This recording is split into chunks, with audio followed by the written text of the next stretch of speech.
সহিহ বুখারীর বর্ণনা, সালাসাতুন ফিল গার। বনী ইসরাইলের জামানায় তিনজন লোক সফরে বেরিয়েছে। বানোয়াট ঘটনা না, এটা বুখারীর ঘটনা। সফরে বেরিয়েছে, মরুভূমির মাঝখানে প্রতিমধ্যে প্রচন্ড তুফান আর বৃষ্টি। বৃষ্টি থেকে বাঁচার জন্য এরা একটা পাহাড়ের গুহার ভেতরে ঢুকেছে। হঠাৎ থান্ডার, বজ্রপাত, বিজলি, মুষলধারে বৃষ্টি।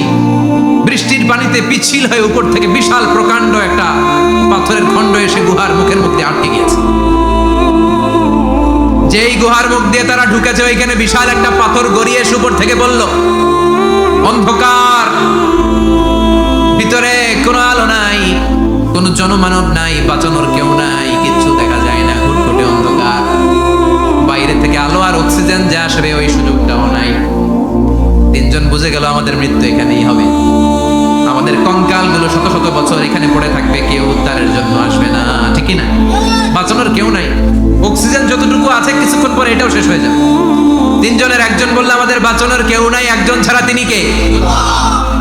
আমাদের তিনজনের জীবনের এমন কোন নেক আমল আছে কিনা যেটা দিয়ে আল্লাহর কাছে দোয়া করা যায়? কার জীবনে কি নেক আমল আছে যেই নেক আমলটা দুনিয়ার কোনো মানুষকে দেখানোর জন্য করা হয় নাই, শুধু করা হয়েছে কার জন্য? এরকম কোন নেক আমল থাকলে দোয়া করা শুরু করো, এছাড়া আমাদের বাঁচার কোনো উপায় নাই। একজন দোয়া করা শুরু করো। হাদিসে লম্বা একটা হাদিস, আমি সরল বঙ্গানুবাদ শোনাচ্ছি। একজন দোয়া করা শুরু করলো। একজন বলতে শুরু করলো, আল্লাহুম্মা কানা লি আবাওয়ান শাইখান কাবীরান। ও আল্লাহ, আমার বৃদ্ধ বৃদ্ধা মা বাবা ছিল, আমি পেশায় ছিলাম রাখাল। প্রতিদিন রাখালগিরি করার পরে, ছাগলের দুধ দহন করার পরে যখন বাসায় ফিরে আসতাম, সবার আগে আমি আমার আব্বা আম্মারে দুধ খাওয়াতাম। আব্বা আম্মাকে দুধ খাওয়ানোর পরে আমার সন্তানদের মুখে, আমার স্ত্রীদের মুখে আমি দুধ তুলে দিতাম। একদিন আমার আসতে দেরি হয়ে গেল, এসে দেখি আব্বা আম্মা ঘুমিয়ে গেছে। দুধের বাটি নিয়ে আমি আব্বা আম্মার মাথার সামনে দাঁড়িয়ে রইলাম। মনে মনে ভাবলাম, আব্বা আম্মা যখন ঘুম থেকে জাগবে, আব্বা আম্মারে আগে আমি দুধ খাওয়াবো, তারপরে ছেলে মেয়েরে খাওয়াবো, স্ত্রীদেরকে খাওয়াবো। দাঁড়িয়ে রইলাম, আমার ছেলে মেয়েরা এসে আমার কাছে বললো, আব্বা খাবার দাও। আমি দেই নাই। ক্ষুধার জ্বালায়, ক্ষুধার যন্ত্রণায় পাগল পড়া হয়ে আমার কলিজার টুকরা ছেলে মেয়েগুলো আমার পায়ের মধ্যে পড়ে কাঁদতে লাগলো, আব্বা একটু দুধ দাও, ক্ষুধা লেগেছে। ও আল্লাহ, আমি দেই নাই। ফজর পর্যন্ত দাঁড়িয়ে রইলাম। ফজরের সময় যখন আব্বা আম্মা ঘুম থেকে উঠলেন, সবার আগে আব্বা আম্মারে দুধ খাওয়ালাম, তারপরে ছেলে মেয়েদের মুখে তুলে দিলাম। ও আল্লাহ, ও আল্লাহ, ওই দিনে সারা রাতটা আমি দাঁড়িয়ে আব্বা আম্মার জন্য যে দাঁড়িয়েছিলাম, দুনিয়ার কাউরে দেখানোর জন্য নয়, শুধু তোমারে খুশি করার জন্য। ওই রাতের ইবাদতটা যদি তোমার কাছে পছন্দ হয়, বা ফাররিজ আন্না মা নাহনু ফি, আজকে যেই বিপদে আমরা আছি, বিপদ থেকে তুমি বাঁচাও। বলার সাথে সাথে 1/3, 1/3 পাথরটা ডান দিকে সরে। সুবহানাল্লাহ পড়বেন না? এবার বাইরে থেকে আলো আসতে শুরু করেছে, অক্সিজেন ঢুকতে শুরু করেছে, তাদের মনের মধ্যে স্বস্তি ফিরে এসেছে। এবার দ্বিতীয় জন দোয়া শুরু করলো, আল্লাহ, আমার এক চাচাতো বোন ছিল, এত সুন্দরী, আমার জীবনে এত সুন্দরী নারী আমি দেখি নাই, এত সুন্দরী নারী। ওয়া কুনতু উহিব্বুহু বিআশাদ্দি মা ইউহিব্বুর রিজাল আন নিসা। একজন পুরুষ একজন নারীকে যত ভালোবাসতে পারে, আমি ঠিক ততটা ভালোবাসতাম আমার এই সুন্দরী কাজিনকে, চাচাতো বোনকে। কিন্তু আমার মনের কথা আমার চাচাতো বোনরা আমি বুঝাতে পারি নাই। একদিন লজ্জা শরমের মাথা খেয়ে চাচাতো বোনরা আমি বললাম, তোরে আমি বড্ড ভালোবাসি, একান্তে আমি তোরে চাই। চাচাতো বোন বলল, এত এত স্বর্ণ মুদ্রা যেদিন জমাতে পারবো ওই দিন আমারে বাবা। এবার আমি স্বর্ণ মুদ্রা জমাতে লাগলাম। জমাতে জমাতে জমাতে জমাতে বছর শেষে স্বর্ণ মুদ্রার থলে নিয়ে চাচাতো বোনের হাতে দিলাম। চাচাতো বোন আমার অপকর্মে রাজি হয়ে গেল। গোপন একটা রুমের ভেতরে আমরা ঢুকলাম, দুইজনেই জামা কাপড় খুলে নেকেড হলাম, জিনা করব, পাপ কাজ করব। একেবারে ফাইনাল ডেস্টিনেশন আমরা চলে গেলাম।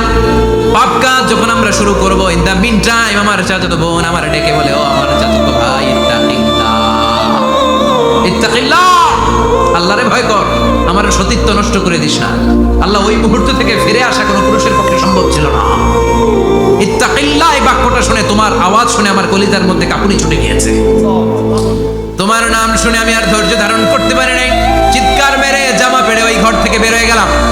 ও আল্লাহ, শুধুমাত্র কেবলমাত্র একমাত্র তোমার ভয়ে ওই দিন আমি আমার চাচাতো বোনের সাথে পাপ কাজে লিপ্ত হই নাই। আল্লাহ রে, ওই দিনের আমলটা যদি তোমার দরবারে কবুল হয়ে থাকে, আজকের বিপদের দিনে তুমি আমাদের বাঁচাও। বলা মাত্রই এই দোয়া আল্লাহর কাছে এত কবুল হয়েছে, কারণ আল্লাহর ভয় এটা পৃথিবীর সবচেয়ে বড় ইবাদত। চিল্লায় বলেন ঠিক কিনা? যাদের হৃদয়ে আছে আল্লাহর ভয়, তারা কবু পথ প্রেম ছাড়া এই দুনিয়ায় কারো কাছে কোনো কিছু চাই না, ঠিক কিনা? আল্লাহর ভয় আল্লাহর কাছে সবচেয়ে বড় প্রিয় ইবাদত। আল্লাহর কাছে দোয়াটা এত পছন্দনীয় হয়েছে, মুহূর্তের মধ্যে 2/3 পাথরটা গুহার মুখ থেকে ডান দিকে সরে যায়। 2/3 পাথর এখন সরে গিয়েছে। এবার তারা বেরোতে চেষ্টা করবে, দেখা যায় হাত বেরোয়, কারো পা বেরোয়, মাথা বেরোয়, কিন্তু পুরো বডিটা নিয়ে বেরোয়া যায় না। বাকি আছে কয়জন? কথা কন। এবার 3 নাম্বার লোক দোয়া করতে শুরু করেছে, আল্লাহ ইন্নী ইস্তাজারতু উজারা ফাদাফাতু সামানাহুম।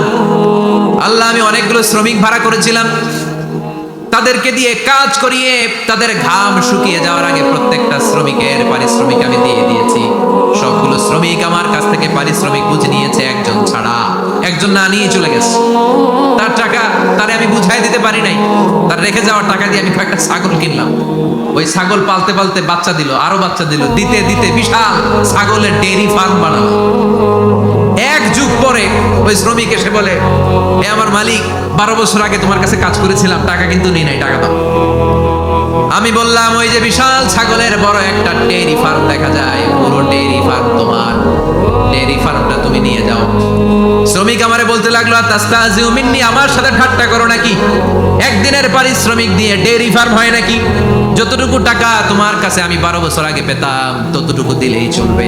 তারে আমি বুঝিয়ে বললাম, তোর টাকা দিয়ে ছাগল কিনেছি, ছাগলের ব্যবসা করে ডেইরি ফার্ম বানিয়েছি, একটার পর একটা ছাগল বাচ্চা দিতে দিতে আজকে হাজার হাজার ছাগলের এই ডেইরি ফার্ম, পুরো ডেইরি ফার্মটা আমি তোরে দিয়ে দিলাম। বলা মাত্র ওই শ্রমিকটা ডেইরি ফার্ম নিয়ে চলে গেল। মাবুদের এই কঠিন বিপদের দিন সে শুধু দাবি করেছিল তার পারিশ্রমিক, তার পারিশ্রমিকের টাকা তার হাতে দিলে সে খুশিতে বাকবাকু, কিন্তু তার বদলে পুরো ডেইরি ফার্মটা আমি তার হাতে তুলে দিয়েছি একমাত্র তোমার সন্তুষ্টির জন্য। ওই দিনের আমলটা যদি তোমার দরবারে একটুও ভালো লেগে থাকে রে মাওলা, আজকের কঠিন বিপদ থেকে বাঁচাও। বলতে দেরি মুহূর্তের মধ্যে বিশাল পাথর খণ্ডটা গুহার মুখ থেকে ডান দিকে সরে যাও। আল্লাহর শুকরিয়া করে 3 জন বের হয়ে যায়। সহিহ বুখারীর বর্ণনা। আপনার জীবনে এমন কোন নেক আমল যদি থাকে যেটা শুধু আল্লাহরা দেখানোর জন্য করছিলেন, আমরা আমল করব অবশ্যই দেখানোর জন্য, তবে মানুষকে নয়। কারা দেখানোর জন্য?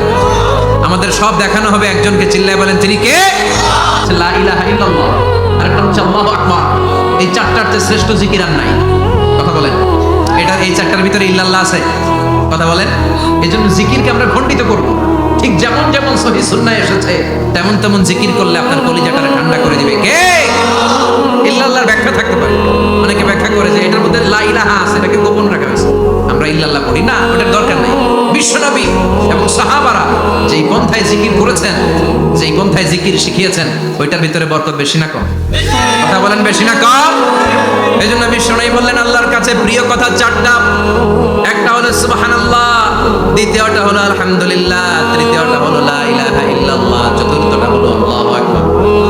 সুবহানাল্লাহ, আমার সাথে সাথে আওয়াজ করে পড়েন সুবহানাল্লাহ, আলহামদুলিল্লাহ, লা ইলাহা ইল্লাল্লাহ, আল্লাহু আকবার।